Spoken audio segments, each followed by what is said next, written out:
En ce qui concerne les élections communales, que toutes les listes atteignent au moins 10% du suffrage valablement exprimé pour prendre part à l'attribution des sièges. Nous disons qu'il y a eu une erreur matérielle de la part de la CENI que le tribunal doit corriger et remettre les choses à l'ordre pour que notre client soit établi. Mutombo Abdoul Ndaya signe en contestation les résultats provisoires des élections des conseillers communaux.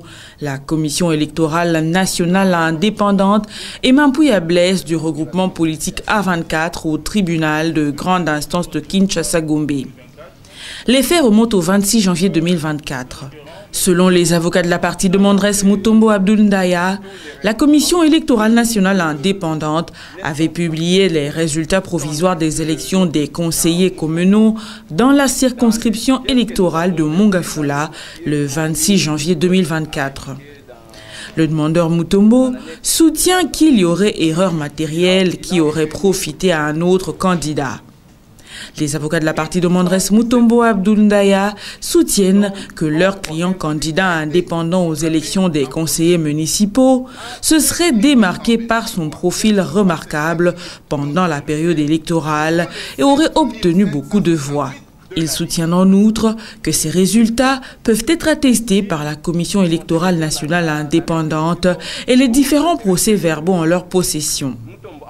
À l'audience du jour, le tribunal constate qu'il gît au dossier une requête en contestation des résultats donnés aux parties défenderesses pour comparaître à l'audience de ce jour et se déclare valablement saisi.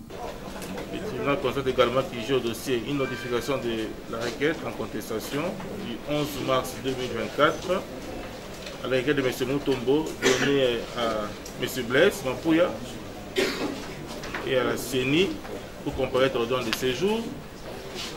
Cet exploit a été instrumenté de la manière suivante pour le premier, donc M. Mutombo, étant à son office et parlant à sa propre personne. Et pour la CENI étant à l'office du greffier, et parlant à Mme Winnie Mouyombo, assistant juridique ainsi déclaré. Le tribunal a donc saisi sur base de la requête qui au dossier. Le tribunal passe ensuite la parole aux experts de la CENI pour présenter les agrégats pour les résultats des conseillers communaux dans la circonscription de Mongafula. Ceux-ci affirment que les conseillers communaux sont élus sur pied de l'article 191 de la loi électorale par suffrage universel au scrutin proportionnel de lutte ouverte à une voix préférentielle avec application de la règle du plus fort reste. À cela s'ajoute la contrainte du seuil de représentativité en atteignant au moins 10% des résultats des suffrages exprimés dans la circonscription électorale. Les conseillers communaux sont élus sur pied de l'article 191 de la loi électorale, qui pose que les conseillers communaux sont élus au suffrage universel, au scrutin proportionnel des listes ouvertes, à une voix préférentielle, avec application de la règle du plus fort reste. À cette règle d'application du plus fort reste, la proportionnelle, s'ajoute la contrainte du seuil de représentativité, qui fait qu'en ce qui concerne les élections communales, que toutes les listes atteignent au moins 10% du suffrage valablement exprimé pour prendre part à l'attribution des sièges. Avec cette exception que lorsqu'il y a dans la circonscription un meilleur élu, c'est-à-dire un élu qui à lui seul a obtenu au moins la moitié de voix de la circonscription, il obtient un siège, peu importe que sa liste atteigne le seuil. Les agrégats de la circonscription de Mongafula se présentent comme suit. Nombre total de lecteurs inscrits, 303 266. Nombre total de votants, 104 905. Taux de participation, 34,59%. Bulletin blanc, 1641. Nombre de sièges 15. Suffrage valablement exprimé 103 264. Suffrage valablement exprimé liste seuil reprend le même chiffre. Pourquoi? Parce que dans la circonscription, aucune liste n'a atteint le seuil. Alors il a été fait application de la règle du plus fort reste qui, le quotient déterminé par liste seuil, se présente à 6884,27. Et de ces faits, les 15 listes ayant obtenu le siège, nous avons la liste AACRD avec 7558 voix pour la liste, Mossé Dipro avec 4346 pour la liste, 4AC avec 4169 pour la liste, 1A/A avec 3720 pour la liste, A3A 3315 le voix de la liste, A/A UNC 3094 pour sa liste, UDPS Tshisekedi 2458, ACP-A 2377. Les avocats de la partie de Mandres Mutombo Abdoul Ndaya affirment qu'aucun parti ni regroupement politique n'a atteint le seuil de représentativité. Ils soutiennent que leur client a atteint plus de 1000 voix. Ils sollicitent du tribunal de corriger l'erreur matérielle de la CENI et rétablir leur client dans ses droits. Étant donné que à Mongafula, aucun parti ni regroupement politique n'a atteint le seuil, comme vient de déclarer les experts de la CENI, il se fait que on devrait appliquer la règle du plus fort.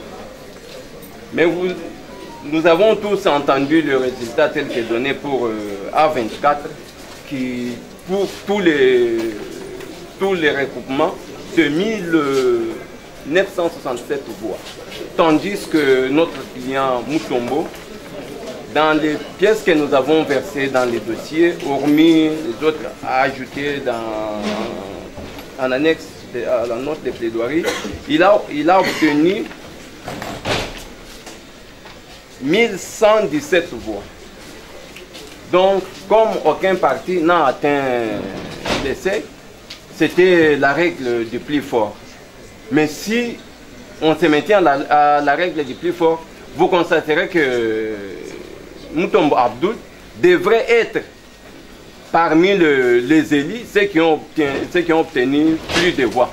Nous disons qu'il y a eu une erreur matérielle de la part de la CENI que le tribunal doit corriger et remettre les choses à l'ordre pour que notre client soit rétabli dans ses droits. C'est pourquoi nous disposons en ces termes que le tribunal dira la présente action recevable est fondée, constater qu'il y a effectivement des erreurs matérielles pour les résultats de la circonscription électorale du Mongafula à Kinshasa, ordonner à la CENI de recompter les voix suivant les procès-verbaux et de refaire les partages de sièges, publier les résultats rectifiés avec notamment le candidat Mutombo Abdoul, candidat numéro 747. Les avocats de la partie défendresse Mampouya Blaise affirment pour leur part que le demandeur était un candidat indépendant et ne remplissait pas la condition du seuil, puisqu'inscrit sur aucune liste des partis politiques. Ils demandent au tribunal de dire cette requête irrecevable. Pour votre information, M. Abdoul n'est qu'un candidat indépendant.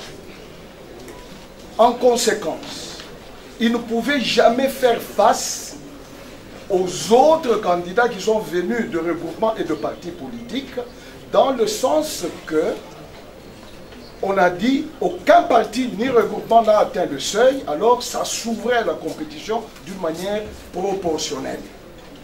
On devrait en principe comptabiliser les choses selon ce que chaque liste a produit comme nombre de voix. Et il s'est fait que M. Abdoul, malheureusement, indépendant qu'il était, il s'est retrouvé à la queue de la liste. C'est dans ce sens-là que ce monsieur a été éliminé. On prétend, par M. Abdoul, n'est-ce pas, qu'il a réalisé 1000, je ne sais pas comment. Est-ce que M. Abdoul, parce que si vous regardez dans le dossier, il n'y a aucune preuve qui atteste ce qu'il dit. Et par conséquent, ça ne reste qu'une allégation que M. Abdoul ne saura pas, n'est-ce pas, produire par devant vous. Cette procédure, c'est une procédure écrite. En principe, on pouvait ou ne pas être là. Sur base de pièces qui sont dans le dossier, vous devrez trancher, n'est-ce pas, pour de partager les parties. Nous estimons que M. Abdoul, il ne peut pas aujourd'hui prétendre qu'il a été élu au vu, n'est-ce pas, du nombre de voix qu'il a réalisé, n'est-ce pas, en prenant les agrégats qui nous ont été présentés et les éléments qui viennent de développer tout à l'heure. Le ministère public, dans son avis, demande au tribunal de déclarer la présente requête irrecevable et confirmer les résultats publiés par la CENI. Plaise au tribunal de déclarer la présente requête irrecevable et vous allez confirmer les résultats provisoires proclamés par la CENI. Dire qu'il n'y a pas lié à paiement des frais d'instance. Ainsi vous ferez justice. Après avoir entendu toutes les parties et l'avis du ministère public, le tribunal clôt le débat et prend la cause en délibéré pour se prononcer dans le délai de la loi.